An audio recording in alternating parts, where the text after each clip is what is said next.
Salam, peace be upon you. My name is Mohammed Layiq Sediqi, the father of Holophase. Part 15: Holonomy as Semantic Memory.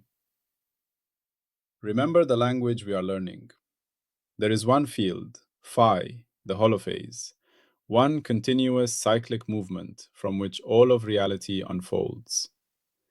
When phi begins to change, its first derivatives appear, and with them the three dimensions show themselves at once: time as omega, space as k, and motion as v, built from both.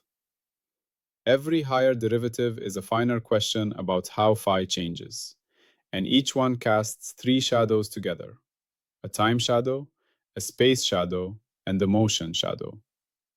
These echoes mix and weave into one another, forming the patterns we call fields, particles, bodies, thoughts, and worlds. In this picture, everything that exists is a living tapestry of phi, endlessly echoing through its derivatives and their dimensional shadows. Today, we listen to just one of those echoes. We are in Episode 8, the pure abstract language, and we are now standing near the summit of Book 8.4, Abstract Topology. In the last parts, we met the grammatical boundaries, the sigma set, where smooth description tears. We saw how winding numbers allow counting to emerge from continuity.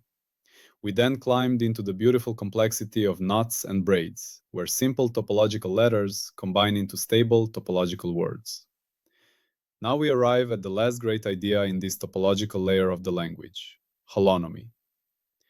Holonomy is a gentle word for a very deep idea, that a path can carry memory, that you can leave a place, wander around, come back to exactly where you started, and yet find that something has quietly changed.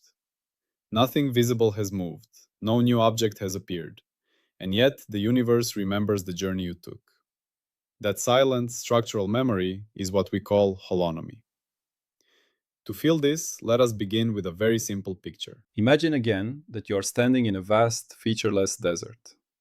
The sand is perfectly flat and uniform in every direction. There are no hills, no rocks, no shadows, no patterns. If someone were to pick you up in your sleep, carry you 100 meters, and put you down again, you would have no way to know that you had been moved. Every direction looks the same. There is nothing to anchor your sense of position. Now imagine that a friend takes your hand, asks you to close your eyes, and leads you on a long, wandering walk. You walk forward, turn left, turn right, perhaps make a large loop, and eventually stop. Your friend says, "We are back." You open your eyes. The desert, of course, looks exactly the same. There is no way, from what you see, to know whether you are truly standing on your original patch of sand or somewhere else that simply looks identical. The landscape has no memory of the path. It is as if the journey never happened. This is the intuition of a trivial holonomy. The space and the field on it do not remember how you moved. All that matters are your starting and ending points, and in a perfectly featureless world, even those are indistinguishable. Now let us change one thing. Imagine that this desert has an invisible structure, a smooth but non-uniform field that lives over it, like a quiet wind direction or a soft magnetic orientation at every point. You cannot see it with your eyes, but you are wearing a little arrow on your chest that always tries to stay aligned with this local direction. At each step you take, the arrow adjusts itself gently to match the preferred direction at that location. You close your eyes again. Your friend takes your hand and leads you on another long, wandering walk, always slow enough for your arrow to adjust. At last you stop. "We are back," your friend says. You open your eyes. The sand, again, looks the same. But now you look down at the arrow on your chest and compare it with the direction it had when you started. To your surprise, it is rotated. You are standing, by all visible signs, at the same point in the same desert. Yet your internal arrow does not point where it used to. The path has left a memory, not in the sand, but in the orientation of your arrow. You went out, you came back, but your internal context has changed. That change is holonomy. In more abstract words, Holonomy is what happens when you take some internal phase context, a direction, a phase, an orientation, a frame of reference, move it around a closed loop in a structured landscape, and find that it has changed when you return, even though everything looked simple and smooth along the way. The loop itself has written a footnote into reality. In the Holophase language, we think of this in terms of phi and its derivatives. Locally, at each point, we can describe how phi changes in time, in space, and along motion. We can speak of omega, of k, of curvature and twist. But holonomy asks a different kind of question. It asks, if I follow a complete loop in this field, carrying some internal reference with me, do I come back in exactly the same state? Or does the loop imprint a shift that cannot be removed by any local adjustment? This is why I call holonomy semantic memory. It is not memory stored as a separate object. There is no extra hard drive. The memory lives in the way the field is connected, in the way paths weave through its geometry. Let us look at this through our three familiar echoes: time, space, and motion. First, the time echo. Imagine a process that repeats over and over, like a daily routine or a cycle in a machine. You wake up, work, eat, rest, and sleep, then repeat. Or a pendulum swings back and forth, again and again. You can think of one complete cycle as a looping time. Now, suppose that within this cycle, there is a slowly changing background, like a weather pattern or a slowly turning parameter. Each time the process runs, it feels almost the same, but not quite. Over one full cycle, the timing of the internal phase can pick up a small extra shift. You end each day at the same place in your schedule, but with a slightly different internal mood or phase. After many cycles, this extra phase builds up and becomes noticeable. In physics, this is the essence of a geometric phase. A phase shift that appears not because of a push or a force at a specific moment, but because of the overall shape of a cycle in a changing environment. In our language, we say the time loop has non-trivial holonomy. The process remembers the path it took through its parameter space. Second, the space echo. Imagine holding a little arrow on the surface of the Earth, tangent to the ground. At the equator, you point it north. Now you walk north to the pole, keeping the arrow always pointing straight ahead, in the sense of not turning it relative to the path. At the pole, you turn 90 degrees and walk back down along a different meridian to the equator, again keeping the arrow straight ahead. When you return to the equator, you compare the arrow with its original direction. You will find that it has rotated. You have walked a closed loop on a curved surface. At each small step, you did nothing special. You just kept the arrow parallel to itself locally. But the curvature of the Earth accumulated a net rotation over the entire loop. The arrow remembers the journey. That net rotation is a spatial holonomy. In the holophase picture, we can think of the derivatives of phi as defining a kind of internal geometry. Curvature is not only a property of visible surfaces, it is also a property of how phase changes as we move. When we transport a direction or a phase context along a closed path in this geometry, we can come back rotated even though all local changes looked small and smooth. Third, the motion echo. Think of a particle or a wave packet moving in a structured field. It starts at some point with a given internal phase. It then travels around a closed trajectory and returns to its starting location. If the landscape of phi and its derivatives is non-trivial, the internal phase of the particle may not return to its original value. The difference between staying put and going around the loop and returning is a kind of motion holonomy. In all three echoes, the pattern is the same.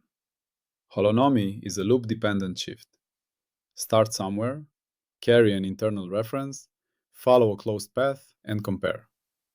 If you return unchanged, the holonomy is trivial. If you return shifted, the holonomy is non-trivial. The loop has stored the memory. It is important to see that these three echoes are not separate stories. They are three ways of looking at the same underlying phenomenon. A time loop, a space loop, and a motion loop are all just different projections of a path in the full space-time motion tapestry. When holonomy appears in one echo, it has counterparts in the others. A geometric phase in time has a spatial picture in terms of curvature and the motion picture in terms of how trajectories respond. In the holophase view, holonomy is always tridimensional. It speaks in rhythm, in shape, and in journey at once. Now, where does this sit in our master tree? Earlier in this episode, we met winding numbers, which count how many times phi wraps around the circle when we go around the loop enclosing a defect. Winding is discrete. It jumps in whole numbers. It depends on the presence of singularities, on the sigma set hidden inside the loop. In that sense, winding is like counting how many full turns the clock hand makes. Holonomy is more subtle. It can appear even when there is no defect inside the loop. There may be no sigma line, no puncture, nothing that forces an integer jump. Yet, because the field has curvature, because the way it changes from place to place is not globally flat, the loop can still produce a phase shift. This phase need not be a whole number of turns. It can be a fractional rotation, a continuous angle. Winding counts defects. Holonomy measures distributed curvature. You can think of winding as a loud, explicit digit written in the field, and holonomy as a quiet accent in the sentence. The digit says, there is one vortex here. The accent says, even where there is no vortex, the landscape of meaning is curved, and paths will feel it. This makes holonomy a bridge between the local derivative world and the global topological world. Curvature is built from second derivatives of phi. It tells you how gradients change, how slopes bend. Holonomy is what you get when you integrate that curvature around the loop. It turns local bending into global memory. Scientifically, this idea sits at the heart of what physicists call gauge theories. In a gauge theory, what matters is not the absolute value of a field, but how that value changes from point to point and along paths. Holonomy is the natural language of such theories. It tells you how much phase context you pick up when you go around the loop in a gauge field. But we do not need the full machinery of gauge theory to keep our intuition. For now, it is enough to remember a simple sentence. In a holonomy-rich world, loops can matter even when points do not. That is, the shape of a journey can have consequences that cannot be read off from start and end alone. This brings us to the question of meaning. What work does holonomy do in the language of reality? The answer is, it allows the universe to store information in pure structure. Holonomy shows that information can be encoded not only in what is where at one moment, but in what happens when you go around this way and then come back. It is memory without a separate memory device. You can see shadows of this in many places. In quantum physics, the Aharonov-Bohm effect is a famous example. An electron beam is split into two paths that go around the region with magnetic flux. The magnetic field along the paths is essentially zero, so locally nothing seems to be acting on the electrons. Yet when the beams are recombined, their interference pattern is shifted. The shift depends on how much magnetic flux is enclosed by the loop of the paths.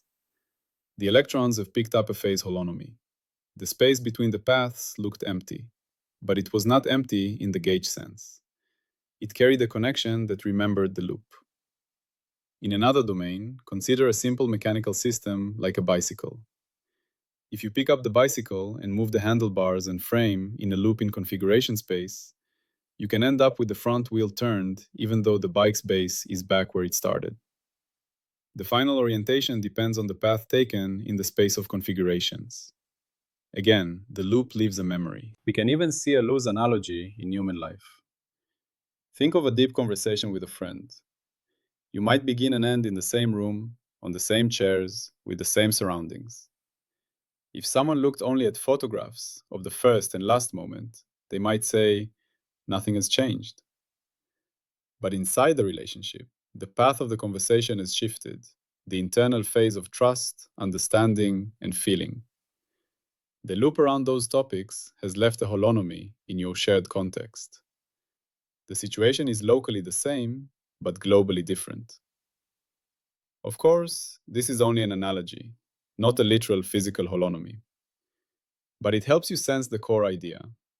Sometimes the journey changes meaning, even when the visible scene repeats. Holonomy also gives us a concrete way to test the holophase framework. The abstract story we are telling makes a clear prediction. Whenever we see a robust, path-dependent phase shift in nature, a difference that depends on how you went, not just on where you started and finished, we should be able, at least in principle, to model it as a holonomy of some phi-like field. That is, there should exist a continuous cyclic field with a connection and curvature whose holonomy around the loop matches the observed phase.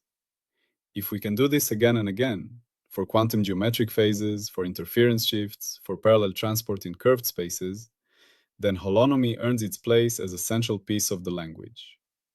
If, on the other hand, we were to discover a stable, reproducible path-dependent effect that stubbornly refuses any description as a holonomy of a continuous cyclic field, then our current version of the holophase language would be incomplete.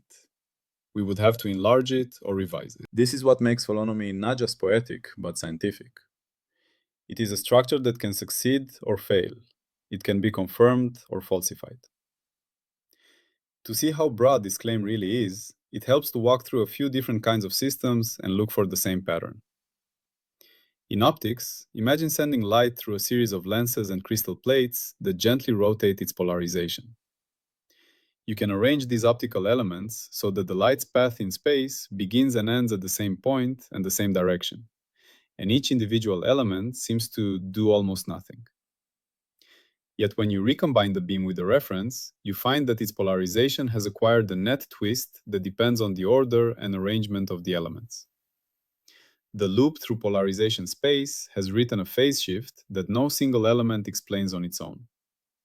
This is an optical holonomy. In solid-state physics, think of electrons moving in a crystal, where the allowed energy states depend on their momentum in a complicated way. As you slowly change external parameters, like strain, magnetic field, or lattice orientation, you carry the electron state around a closed loop in this space of possibilities. Even if you return all the external knobs to their original settings, the quantum state can pick up a geometric phase that affects measurable quantities such as interference patterns or the response to future perturbations. Again, the system remembers the path, not just the endpoints. In fluid dynamics, consider tiny rotating particles suspended in a gentle vortex flow. If you follow one particle around a closed path and keep track of its orientation, you may find that it comes back rotated relative to how it started, even though the flow at every point seemed smooth and well behaved. The curvature of the velocity field, integrated around the loop, has left a net twist, a classical holonomy in a very ordinary medium. Even in the design of robots and walking machines, engineers exploit holonomy. A simple wheeled robot that cannot slide sideways may still be able to shift its overall orientation or position by performing a sequence of forward and rotational motions that form a loop in its control space. After completing the loop, the robot finds itself turned or displaced, even though each small movement was constrained. Its configuration space has a built-in geometric memory. From the holophase perspective, all of these examples share the same skeleton. There is a cyclic or directional phase-like quantity. There is a structured landscape of possibilities. There is a closed path through that landscape. And there is a net shift that you cannot explain by looking at any single moment in isolation. When that skeleton appears, we ask, can this be written as a holonomy of phi? The more often the answer is yes, across optics, condensed matter, fluids, mechanics, quantum systems, the more confidence we gain that holonomy is not a decorative idea sitting at the edge of our theory, but a central grammatical rule of the language of reality itself. If you want to explore the full mathematical machinery behind this, connections, curvature, parallel transport, and how holonomy is calculated, you can search for Holophase on Zenodo. There you will find papers where these ideas are written with equations and diagrams in a form suitable for detailed study. For our audio journey, let us stay with images and feelings. How can you, as a listener, learn to recognize holonomy in your own perception? One simple rule is this. Whenever you see a system where going around in a loop and coming back leaves a subtle but systematic change, you are touching holonomy. A classic example is the Foucault pendulum. Suspend the pendulum from a long wire and set it swinging.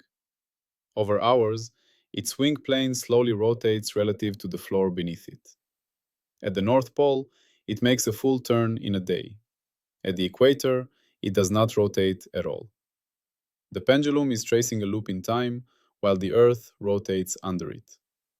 The deviation between the swing plane and the ground records the holonomy of motion on a rotating sphere. Another example is something as simple as steering a car. If you drive in a perfect square, forward, right, back, left, you will not end up with the steering wheel exactly where you started, unless your turns and path are perfectly symmetric. The geometry of the wheels and axles has a kind of built-in holonomy. The final orientation depends on the loop you took. You can also think about walking around your own neighborhood. Suppose you leave your home, walk a certain route that looks through a park, around the shop, and back. The start and end point are the same, but your internal map of the area has changed. You may have noticed a new alley, a different smell, a shortcut. The loop has updated your internal representation. Again, this is only an analogy, but it helps train your eye to notice path-dependent changes. Holonomy shows up in software form in information systems as well. Imagine sending a message through a network that passes through several computers. If you route it along one path, it might pick up certain delays and transformations. Along another path, it might arrive with a different timestamp or be reordered relative to other messages. The start and end addresses are the same, but the path writes itself into the state of the system. In a physical implementation built from phi-like fields, those differences would be tied to holonomies in the underlying structure. In each of these examples, what matters is not just where you are, but how you got there. The loop is part of the meaning. You can even turn this into a simple daily exercise. Choose some small loop in your life. For example, walking from your room to the kitchen, to the window, and back. The first time, do it in silence, simply noticing your surroundings. The second time, walk the same geometric loop, but change one element of the path. Perhaps the order in which you pay attention to sounds, to colors, to textures under your feet. When you come back, ask yourself, does the place feel exactly the same, or has your inner phase towards it shifted a little? You are not looking for anything mystical here, only for an intuitive feel that the journey and the context are linked. In a more abstract way, you can picture holonomy whenever you think about context dependence. The meaning of a word in a sentence depends on the words that came before it. If you take the same word and place it after a different chain of words, the dictionary definition has not changed, but the felt meaning has. The path through the sentence space matters. That is not physical holonomy, but it trains the same intuition. Loops and paths in a structured space can quietly bend outcomes and meanings, even when all the local pieces seem familiar. By practicing these small recognitions, you are teaching your mind to notice path dependence as a general pattern. It will feel like a precise mathematical version of something you have already sensed many times. The world remembers how you moved through it around you. Finally, let us bring all of this back to phi. Holonomy is not a new field that we plug into our story. It is a property of phi itself when we pay attention to its connections.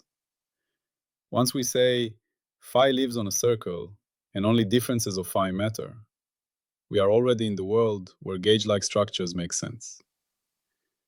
When we allow phi's derivatives to define a geometry over space and time, we naturally encounter curvature. And once curvature is present, holonomy follows as its global shadow. Paths that enclose curvature remember. So we end this topological chapter with a simple, unified picture. Sigma tells us where the language tears. Winding tells us how many times we wrap around a defect. Knots and braids show us how these defects can tie into stable words. Holonomy tells us that even without defects, the very geometry of the field can remember loops. All of this still belongs to one field, phi, and its derivatives. We have not multiplied substances. We have only learned to read more of the structure that a single cyclic field can carry.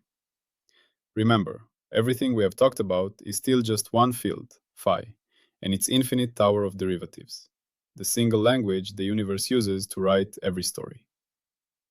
In Episode 8, we have explored this language in its pure abstract form.